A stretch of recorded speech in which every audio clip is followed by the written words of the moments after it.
शिव जी दूल्हा बानी अपने ससुराल चला कई के सिंगार चलना।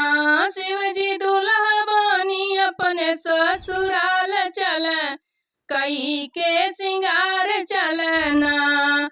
होके बैल पे सवार पहिरे सरफन के हार। होके बैल पे सवार पहिरे सरफन के हार। संग भूतवा पर तवन के लेके चल बारात चला अपन ससुराल चलना। संग भूतवन के लेके बारात चला अपन ससुराल चलना।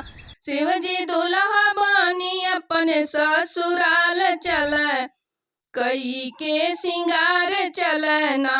शिव जी दूल्हा बानी अपने ससुराल चला कई के सिंगार चलना।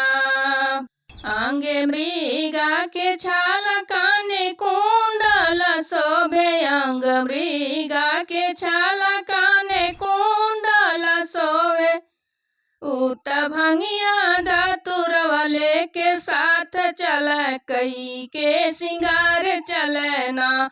उत भंगिया धतुर वाले के साथ चला कई के सिंगार चलना।